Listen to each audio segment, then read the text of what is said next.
Take it from me. I've found that happiness is a choice. I'm not a touchy-feely guy.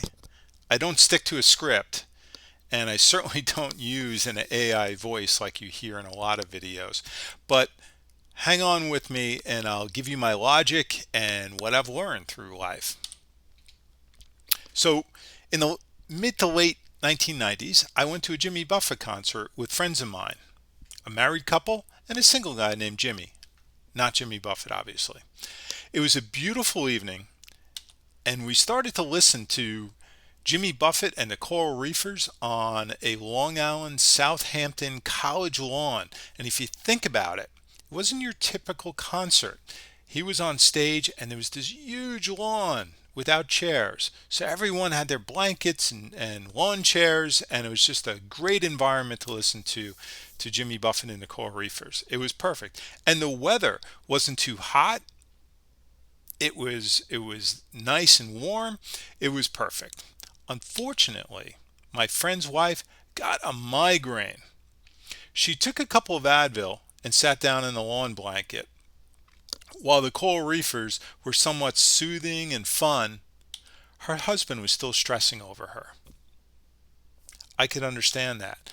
I'm empathetic, and I started to stress too. But then my friend Jimmy, not Jimmy Buffett, said, "She'll be fine.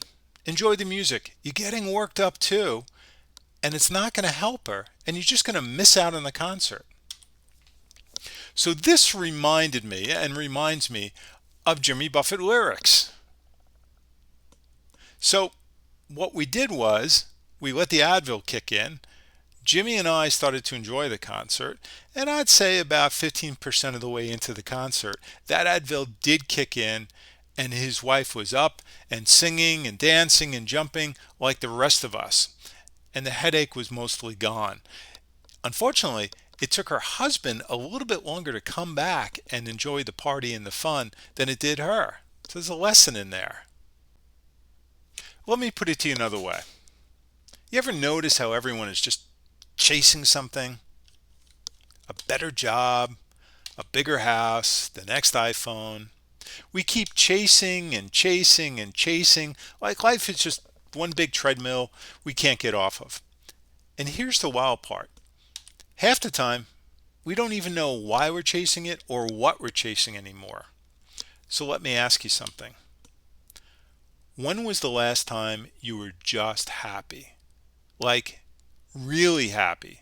The kind of happy when your face hurts from smiling and you don't even care if your hair looks like a bird just built a nest in it, or if you can't cover up your bald head like me.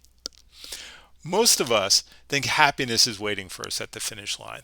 We say stuff like, "I'll be happy when I get a promotion," or "I'll be happy when I finally lose that 10 pounds," or "I'll just be happy when Netflix finally stops asking me if I'm still watching." Stop judging me, Netflix. But here's the funny part. We finally get that promotion, and guess what? The happiness lasts maybe a week, then we're right back to chasing something else. It's like we're trying to fill a bucket with a hole at the bottom. No matter how much you try to fill it up by pouring in more water, it just keeps draining out. Don't get me wrong, quite a bit about life is the goals we have and what we have to do to obtain them. You see, happiness isn't something you get, it's something you notice. It's like that morning cup of coffee that somehow tastes better on a rainy day. It's when your dog greets you like you just won the World Series for the New York Mets, even though you're just returning from taking out the trash. And forgive me for that, because I am a long-suffering Mets fan, so we get a little attitude. However, it's those random laughs with friends when you don't even remember what's funny, just that it was. We treat happiness like it's some kind of hidden treasure, when it's really more like confetti. It's scattered everywhere, but we're too busy looking at our iPhones to notice it. And that's the trap most of us fall into. We think happiness has to be this grand event like fireworks or a big vacation in Hawaii when everything works out perfectly and all the photos are perfect. But real happiness is a lot quieter than that most of the time. It's when your favorite song just started playing on the radio. You notice that and you take joy in it. It's when somebody buys you a coffee and they remember how you take it. Puts a big smile on my face. Doesn't even have to be raining. It's also when your kid says, "Dad, you're funny," and doesn't even follow up with looking. Or better yet, when she says, unprompted, "I love you." The problem is we keep postponing happiness. We keep saving it for later, as if life is giving out receipts. It doesn't. So let me put it to you this way. Imagine happiness is a puppy. It's waiting for you by the door. And every day you walk right past it saying, "Not today, buddy. I've got a lot of stuff to do." Eventually, that puppy gets tired of waiting. That may remind you of a Harry Chapin song, and that's going to make you cry. So open the door, pet the puppy, eat that brownie that you probably shouldn't eat because it's going to put some pounds on you. Eat it anyway. Root for the Mets, even though they're going to break your heart. And call that friend that you haven't spoken to in a while, or maybe a friend that you think needs to hear your voice.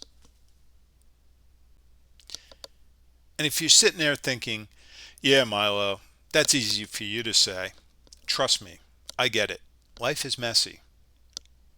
You just have to look for happiness in smaller places. Happiness is there, I guarantee it. I was once having a miserable time at work. I was targeted by the CIO. And actually, I got along very well with the CEO, but I was targeted by the CIO. And every meeting, private or public, was a beat up session. This coworker of mine, very smart guy, went to West Point, but he said to me, "No matter what happens, you're always smiling, dude. You're always noticing the good that people do, and God forbid that you ever let a bad pun get away unsaid." I always thought that Dudley Moore was right in the movie Arthur. Isn't fun the best thing to have? So I kind of use that as my mantra. So don't miss out on happiness. And here's the secret nobody tells you. Happiness doesn't mean that your life is perfect. It just means that you stopped waiting for the perfect life to show up. Think about it. The happiest people aren't the ones who have everything. They're the ones who appreciate everything. If you think about it, who gives the most to charity? It's the ones with the least because they appreciate it. They know happiness isn't some shiny prize you win at the end. It's the way you live your life. So maybe today, before you go chasing whatever it is, take a second and look around. Smile at something small. Laugh at something dumb. Give someone a compliment. Give yourself a compliment. Eat something delicious without any guilt. And my wife is a dietitian. Because one day you're going to look back and realize those little things, they were the big things all along. So yeah, don't miss out on happiness. It's happening right now. You just have to say yes to it. So take that treasure, that moment of pleasure. And subscribe if you think the Mets are going to be in the playoffs next year.